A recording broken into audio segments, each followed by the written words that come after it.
बारिश का आफतकाल। नमस्कार, आप देख रहे हैं न्यूज 18 राजस्थान। मैं हूं आपके साथ श्रुति श्रीवास्तव और स्पेशल रिपोर्ट में आज हम बात करेंगे बारिश से जुड़ी बड़ी खबरों की, क्योंकि उत्तराखंड हो चाहे फिर उत्तर प्रदेश हो, असम हो, हर जगह पर मूसलाधार बारिश का दौर जारी है। उत्तर प्रदेश में राप्ती नदी खतरे के निशान से ऊपर बह रही है, तो वहीं असम में बाढ़ ने चारों ओर हाहाकार मचा रखा है। असम में बाढ़ की चपेट में आने से अब तक 66 लोग अपनी जान गंवा चुके हैं। वहीं अगर राजस्थान की बात की जाए, महाराष्ट्र और मध्य प्रदेश की भी बात की जाए, तो यहां पर भी लगातार बारिश हो रही है और हालात बद से बदतर हो चुके हैं। ये जो 6 तस्वीरें हैं वो आपके टीवी स्क्रीन पर है, चाहे फिर उत्तर प्रदेश हो या फिर मध्य प्रदेश या फिर असम की बात कर लीजिए या राजस्थान या फिर महाराष्ट्र की बात कर लीजिए या फिर झारखंड, हर जगह पर मूसलाधार बारिश है। चारों तरफ सिर्फ और सिर्फ पानी ही पानी है, सराबोर है पानी, लबालब पानी भरा हुआ है। कई लोग इस बाढ़ की मुसीबत से परेशान हैं, तो जीवन अस्त व्यस्त भी नजर आ रहा है। कई जगह पर बाढ़ जो जलस्तर है वो जो मार्क लाइन है उससे ऊपर बह रही है। और महाराष्ट्र के कई जिलों में हो रही भारी बारिश ने लोगों के जीवन को अस्त व्यस्त कर दिया है। क्या शहर क्या गांव, सभी जगह बाढ़ जैसे हालात पैदा हो गए हैं। ठाणे में मूसलाधार बारिश के चलते कई गांवों का संपर्क एक दूसरे से टूट गया है। रत्नागिरी और सिंधुदुर्ग में भारी बारिश की चेतावनी के बाद आज सभी स्कूल बंद रखने का आदेश भी दिया गया है। मुंबई में मूसलाधार बारिश की वजह से ट्रेनों की जो रफ्तार है वो थम गई है। मुंबई में जो ट्रेनें हैं वो 15 से 20 मिनट की देरी से चल रही हैं, जिससे खासा परेशानियों का सामना यात्रियों को उठाना पड़ रहा है। तो आप तस्वीर देख रहे हैं, ये मुंबई की तस्वीर देखिए। सड़कें हैं, चाहे सड़क हो या फिर गांव, हर जगह पर बारिश का कहर जारी है। चाहे गांव हो, गांव के घर भी पानी की वजह से, बाढ़ की वजह से डूबे नजर आ रहे हैं। या फिर सड़क की बात की जाए तो वहां पर भी पानी सड़कों पर भरा हुआ है। गाड़ियों के जो टायर हैं वो डूबे नजर आ रहे हैं। बारिश की वजह से ट्रेन की रफ्तार धीमी हो चुकी है। इसका मतलब कि मुंबई के यात्रियों की रफ्तार 15 से 20 मिनट की देरी से चल रही है। और जब बारिश का मौसम आते ही हर तरफ जल प्रलय की तस्वीर दिखाई देने लगी। क्या पहाड़, क्या मैदान, हर जगह पानी ने कब्जा कर रखा है। पहाड़ों पर जमीन खिसकने से हड़कंप मचा है, तो मैदानी इलाकों में नदियों ने रौद्र रूप धारण कर रखा है। देश में बारिश और बाढ़ ने कितना कोहराम मचाया है, इस रिपोर्ट से आपको समझाते हैं।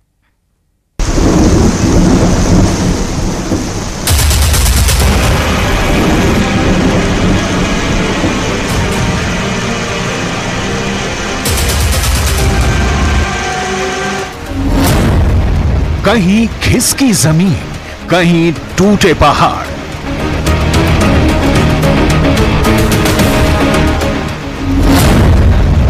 पानी का प्रहार, मुसीबत मूसलाधार।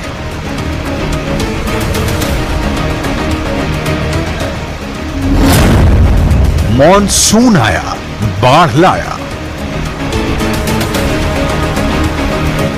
मॉनसून आते ही चारों तरफ जल प्रलय की तस्वीरें आनी शुरू हो गई। क्या पहाड़ी राज्य, क्या मैदानी इलाके, हर जगह पानी के प्रहार से कोहराम मचा है। पहाड़ों पर जमीन खिसकने से तबाही आ रही है, तो मैदानी इलाके सैलाब की चपेट में आ चुके हैं। यूपी के 20 शहरों में भारी बारिश की चेतावनी दी गई है, तो पहाड़ी सूबे उत्तराखंड के 9 जिलों पर संकट के बादल मंडरा रहे हैं। छोटे से पहाड़ी सूबे उत्तराखंड में बारिश की शुरुआत से हाहाकार मचा है। नदियां उफान पर हैं, रास्ते जैम हो गए हैं, पुल टूट रहे हैं। उत्तराखंड के मैदानी इलाकों में बेशुमार बारिश से हाय तौबा मची है। इस बीच हल्द्वानी से रोंगटे खड़े कर देने वाली तस्वीरें सामने आई। अचानक हुई बारिश के बाद पहाड़ों से सैलाब उतर गया था। इस बात से बेपरवाह मोटरसाइकिल पर सवार 2 लोग इस सैलाब को पार करने की कोशिश करने लगे। इस मंजर को देखने वाले दहल गए थे। पलक झपकते ही ये मोटरसाइकिल सवार उफनती धारा की चपेट में आ गए। पल भर में समूची मोटरसाइकिल समेत दोनों बहने लगे। मौके पर चीख पुकार मच गई। गनीमत इस बात की रही कि दोनों मोटरसाइकिल सवार सैलाब में समाने से बच गए।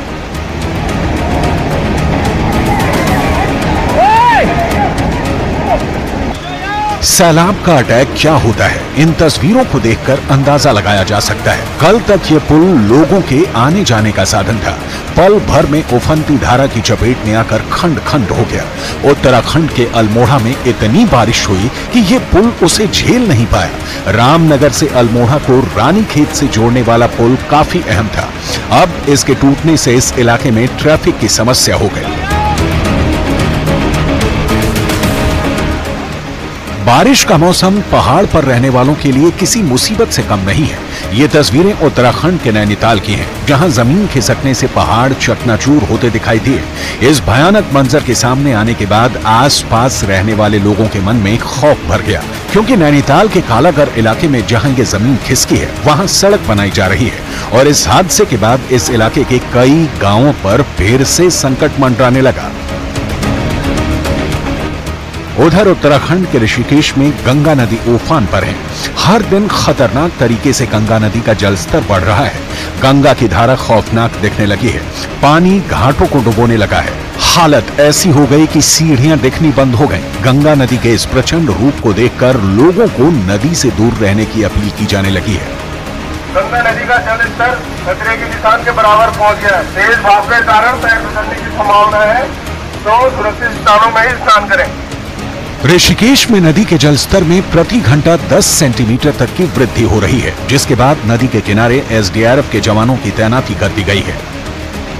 ऋषिकेश में सिर्फ गंगा नदी ही नहीं, बल्कि उसकी सहायक नदियां भी उफान पर हैं। उत्तरकाशी में बारिश से भागीरथी नदी तांडव कर रही है। वहीं विष्णुप्रयाग के पास अलकनंदा नदी ने भी रौद्र रूप धारण किया हुआ है। अलकनंदा नदी में लगातार जलस्तर बढ़ रहा है, जो खतरे के निशान पर पहुंचने वाला है। उत्तराखंड में पहाड़ों पर हो रही भारी बारिश का नतीजा यह है कि सारी नदियां उफान पर हैं। हालत ऐसी हो गई है कि रामनगर की कोसी और दबका नदियां अपने पूरे प्रवाह में बह रही हैं। इन नदियों के किनारे रहने वाले लोगों को प्रशासन लगातार वहां से हटा रहा है। उधर पिथौरागढ़ में लगातार हो रही तेज बारिश के कारण कई नदियां उफान पर हैं। भारत नेपाल को बांटने वाली काली नदी चेतावनी का स्तर पार कर चुकी है। वहीं रामगंगा भी चेतावनी के स्तर से ऊपर बह रही है। पहाड़ों के साथ साथ मैदानी इलाकों में बारिश ने त्राहिमाम मचा रखा है। यूपी के कई जिलों में भारी बारिश का अलर्ट है। कई जिलों में भारी बारिश हो रही है, जिसकी एक तस्वीर मुजफ्फरनगर से सामने आई। एक नहर में अचानक से पानी बढ़ने से सड़क ने सरेंडर कर दिया और थोड़ी ही देर में सड़क की जल समाधि हो गई, जिसके बाद नहर के दोनों इलाके एक दूसरे से कट गए। पहली बार चढ़ के नहर आई है और आने के बाद में बम्बा पहले रिसा और रिसने के बाद में यहाँ ये टूट गया, तो इससे किसानों को बहुत नुकसान हो रहा है। फिलहाल ये रोनी का खेत है, इसमें टूटी है। यहाँ आके देखा नहर के नीचे बम्बे लग रहे हैं, लोगों ने लगा रखे हैं और वहाँ को पानी रिस कर अपना टूट गई नहर। इससे कई गाँव का रास्ता अवरुद्ध हो है। 10-12 गाँव पड़ते हैं रोड पे।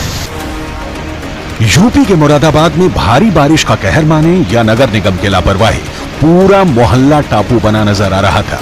हालात ऐसे हो गए थे कि एक घर से दूसरे घर तक जाने के लिए लोग नाव का सहारा लेते दिखाई दिए। लोगों के घरों में बारिश के पानी ने कब्जा कर लिया है। हम सर नाव चलाते हैं यहाँ पे। अच्छा। रोज सुबह आ जाते हैं, फिर रात को जाते हैं 8-9 बजे। लोगों को सबको लेके आना लेके जाना सब छोड़ते हैं, खाने पीने का सामान। अच्छा। बहुत दिक्कत होती है। अब लोगों का सामान भी लेके जा रहे हैं आप? जी सर। मतलब तो क्या घर खाली कर रहे हैं क्या? नहीं, कुछ हैं जो घर खाली कर चुके हैं अब तक। अच्छा। अब जो है उन्हें तो जिसका कुछ नहीं है, मतलब जो है किराया वैसे भी रहते हैं सभी। अच्छा। घर खाली कर रहे हैं क्या? जी सर। उत्तर प्रदेश के साथ साथ महाराष्ट्र भी भारी बारिश की जद में है। वहां के ठाणे जिले से हैरान करने वाली तस्वीरें आई हैं। ठाणे के शाहपुर में लोगों के आशियानों में पानी भर गया, जिसके बाद पूरी जमी जमाई गृहस्थी बाढ़ की चपेट में आकर चौपट हो गई। ठाणे के शाहपुर में भारी बारिश के चलते कई इलाकों में पानी भर गया है, जिसके बाद एनडीआरएफ की टीम लोगों को रेस्क्यू करके उन्हें सुरक्षित स्थानों पर लाते देखी। उधर नवी मुंबई में तेज बरसात के चलते निचले इलाकों में पानी भर गया। पनवेल में सुबह से हो रही भारी बारिश के कारण पानी जमा होना शुरू हो गया है, जिसके बाद कई इलाके पानी की चपेट में आ गए। उधर पनवेल के कलमबोली इलाके में भारी बारिश के बाद सड़कों पर सैलाब उमड़ आया। जबरदस्त जल भराव के चलते गाड़ियां फंस गईं। पानी में कई कार और बसें फंसी हुई दिखाई दी।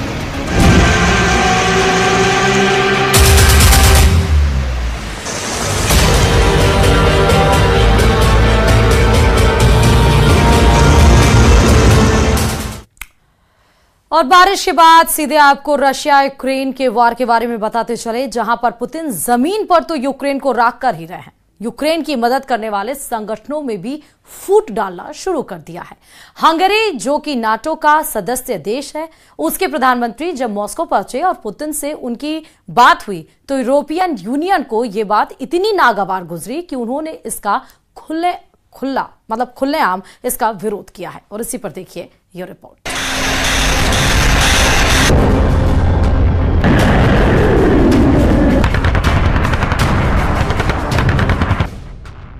डोनेस्क हमले में 11 की मौत, 43 घायल। खेरसौन हमले में 3 की मौत। ओडेसा इस्कंदर मिसाइल का हमला। सुमे हमले के कारण ब्लैकआउट। यूक्रेन में कोई ऐसा इलाका नहीं बचा है जहां मौत नहीं मंडरा रही। पूरा देश खौफ के साए में जी रहा है।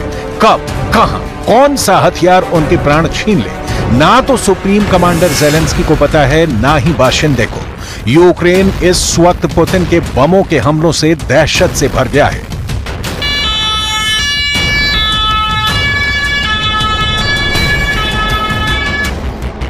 पुतिन की फौज हर दूसरे मिनट यूक्रेन पर मिसाइलें दाग रही है। सेना के शिविर हों या आम आदमी के घर, मिसाइलें दोनों के बीच कोई फर्क नहीं कर रही। युद्ध मैदान में यूक्रेन के सैनिक मारे जा रहे हैं और शहरों में आम आदमी।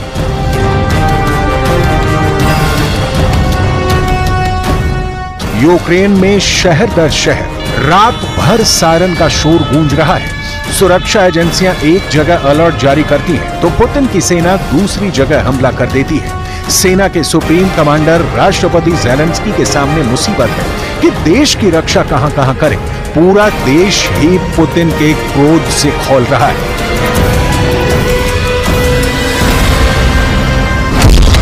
इस बीच यूक्रेन ने कहा कि उसके वायु रक्षा सिस्टम ने रूस द्वारा लॉन्च किए गए सभी 13 ड्रोन को नष्ट कर दिया।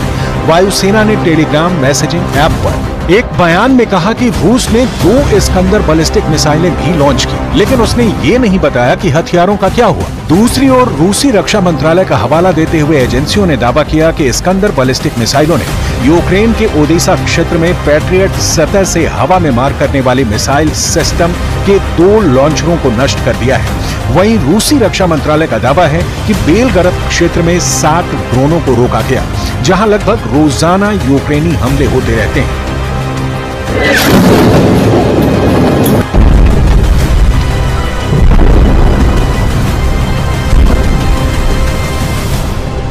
मतलब सिर्फ रूस की ओर से ही यूक्रेन के खिलाफ भयावह हमले नहीं हो रहे हैं, यूक्रेन भी काउंटर अटैक कर रहा है। ये बात दीगर है कि यूक्रेन के हमले रूस के भीतर खलबली पैदा नहीं कर पा रहे हैं। इसकी सबसे बड़ी वजह यूक्रेन की ओर से रूस के खिलाफ हमले की इंटेंसिटी है, यानी तीव्रता। जहां रूस बैलिस्टिक मिसाइलें मार रहा है, वहां यूक्रेन पुराने हथियारों या बहुत कमजोर ड्रोनों का सहारा ले रहा है।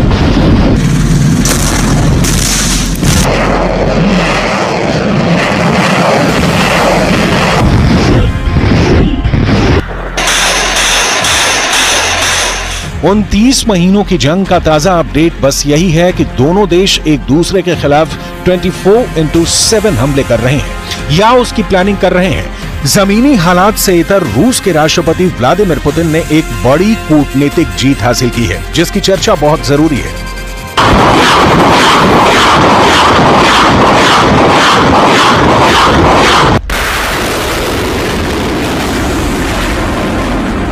हंगरी के प्रधानमंत्री ओरबान ने रूस का दौरा किया है, व्लादिमीर पुतिन से मुलाकात की है। हंगरी के प्रधानमंत्री रूस के खिलाफ नाटो की जंग के विरोधी रहे हैं। इस तरह ये माना जा रहा है कि पुतिन ने नाटो में सबसे बड़ी सेंध लगाई है। हंगरी नाटो का सदस्य है। रूस यूक्रेन जंग के दौरान पहली बार कोई यूरोपीय राष्ट्राध्यक्ष रूस के दौरे पर पहुंचा। A háború lezárásához és a béke megteremtéséhez szükséges lépések számosok, magas, de a dialógus és a párbeszéd helyreállítása tekintetében az első fontos lépést ma sikerült megtenni. és folytatni fogom ezt a munkát. Hölgyeim és uraim, az elmúlt 2,5 év során fogytak és mára alig maradtak olyanok, akik mindenkivel, minden háborúzó féllel tudnak beszélni. प्रधानमंत्री Orban ने रूसी राष्ट्रपति Putin से मिलने से पहले Kyiv जाकर Zelensky से मुलाकात की थी। Понимаю, что вы на этот раз прибыли не только как наш партнер давний, но и как председательствующий в Европейском Совете. Будет, надеюсь, возможность обменяться соображениями по поводу строительства двухсторонних отношений в этой непростой ситуации. Ну и, конечно, поговорить о перспективах развития европейского, самого крупного европейского кризиса, имею в виду на украинском направлении. हंगरी के प्रधानमंत्री के रूस दौरे का यूरोपियन यूनियन भारी विरोध कर रहा है। पुतिन के साथ हंगरी के पीएम की मुलाकातें नाटो में फूट का मैसेज दे रही हैं। Hungarian Prime Minister Viktor Orban is visiting Moscow. Appeasement will not stop Putin. Only unity and determination will pave the path to a comprehensive, just, and lasting peace in Ukraine. Now, therefore, it is clear that whatever the messaging around the trip from the Hungarians and from Prime Minister Orban, the substance of this trip is not the right one. This is about appeasement. It's not about peace, and we believe that it undermines the unity and determination that we need to show in order for this war to end. रूस Ukraine लड़ाई के बीच NATO ही सबसे बड़ा कांटा है। Ukraine NATO में शामिल होने की जिद छोड़ दे तो हो सकता है पुतिन की तोपें आग उगलना बंद कर दें, लेकिन यूक्रेन ऐसा करेगा नहीं, क्योंकि उसे अमेरिका की मदद हासिल है। अमेरिका चाहता है कि रूस की सीमा पर यूक्रेन जैसे देश को नाटो का सदस्य बनाकर रूस पर नकेल कस दी जाए, और पुतिन जीते जी ये होने देने वाले नहीं है। लिहाजा जंग जारी है, और हंगरी जैसे देश जो नाटो का सदस्य है, अगर रूस के साथ वार्ता की पेशकश करता है, युद्ध खत्म करने की पेशकश करता है, तो नाटो का जल भुन जाना बहुत स्वाभाविक है। यहां नाटो के बारे में आपको जरूर जानना चाहिए। वर्तमान में नाटो यानी नॉर्थ अटलांटिक ट्रीटी ऑर्गेनाइजेशन के 32 सदस्य देश हैं। ये देश नाटो के जरिए राजनीतिक और सुरक्षा के मुद्दों पर चर्चा करने और आम सहमति से निर्णय लेने के लिए एक साथ आते हैं। नाटो का गठन 4 अप्रैल 1949 को यूरोप और उत्तरी अमेरिका के 12 देशों ने किया था। तब से अब तक 20 और देश इसमें शामिल हो चुके हैं। नाटो के नियम में ये सबसे महत्वपूर्ण है कि किसी भी सदस्य देश पर हमला नाटो के सभी देशों पर हमला माना जाता है। मतलब कोई देश नाटो के किसी सदस्य देश पर अटैक करता है तो उसे 32 देशों के संगठन से एक साथ टकराना होगा। जाहिर है ये दुनिया का सबसे शक्तिशाली सैनिक संगठन है, और इस वक्त ये संगठन यूक्रेन के साथ खड़ा है। यूक्रेन की सेना नाटो अमेरिका के हथियारों की मदद से रूस की सेना को पीछे धकेलने की कोशिश कर रही है।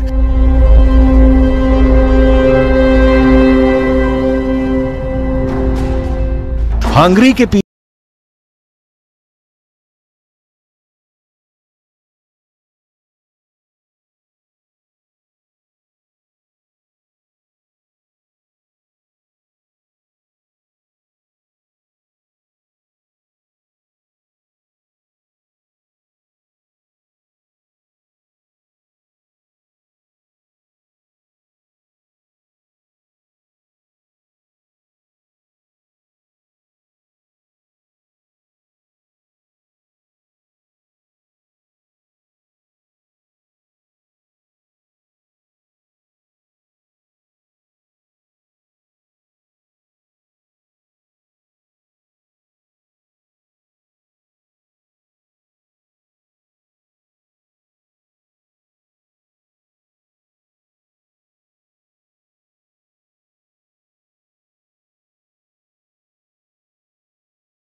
मॉस्को में भी दिखेगी। और इधर चीन और पाकिस्तान के डरने की एक बहुत बड़ी वजह सामने आ गई है, क्योंकि जोरावर आ चुका है। जोरावर भारत का नया टैंक है जो खास लद्दाख और कश्मीर फ्रंट के लिए बनाया गया है। जोरावर टैंक को डबल फ्रंट के लिए गेम चेंजर हथियार कहा जा रहा है। देखिए रिपोर्ट।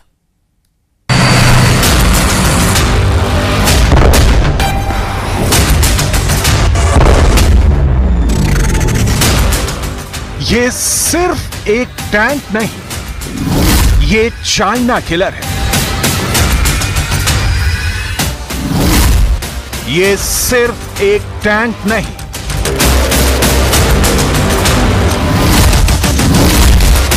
ये LAC का पहरेदार। ये सिर्फ एक टैंक नहीं, हिमालय पर होने वाली हर चाइनीज साजिश का जवाब है।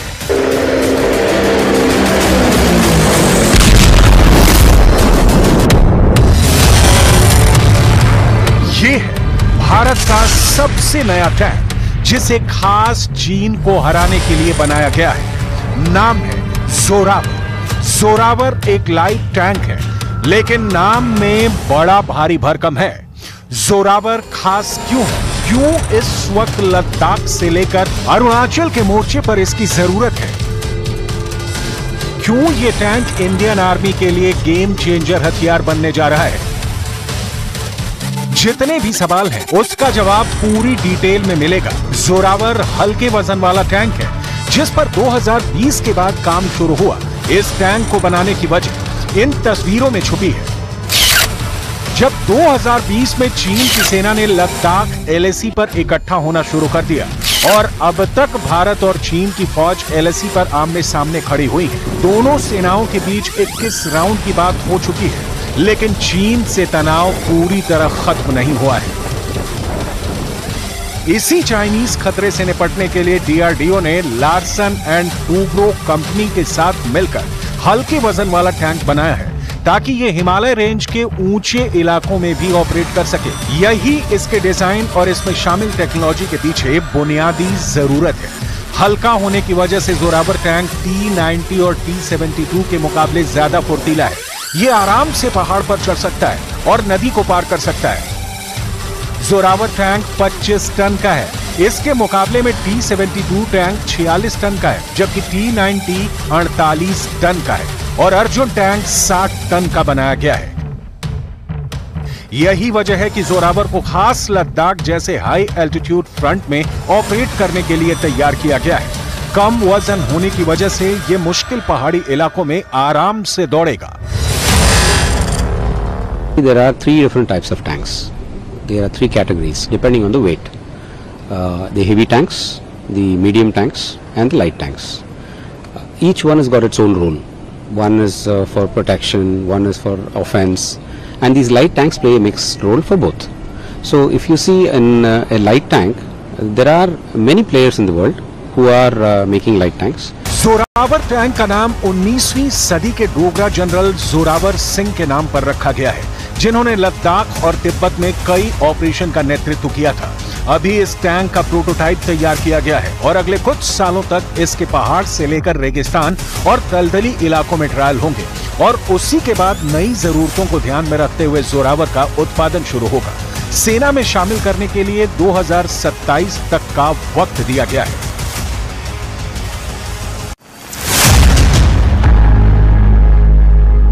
भारत की तोप ताकत को बढ़ाने में रूस ने जबरदस्त मदद की है। T-72 से लेकर T-90 तक आज भारत के पास जो भी टैंक हैं, उनमें सोवियत संघ और रूस से की गई डील ही काम आई है। अब भारत ने रूस की टेक्नोलॉजी को ही इस्तेमाल करके जोरावर तैयार किया है। गौर से देखेंगे तो इसकी चेचिस एक रूसी BMP बख्तरबंद गाड़ी की है, जिसके ऊपर टैरेट लगाई गई है। टैरेट टैंक का वो हिस्सा होता है जिसमें मेन गन लगी होती है और इसी जगह बीच में टैंक का गनर और कमांडर भी बैठते हैं। स्पेशल रिपोर्ट में फिलहाल अभी के लिए इतना ही और आगे जरूर देखिए मारो राजस्थान।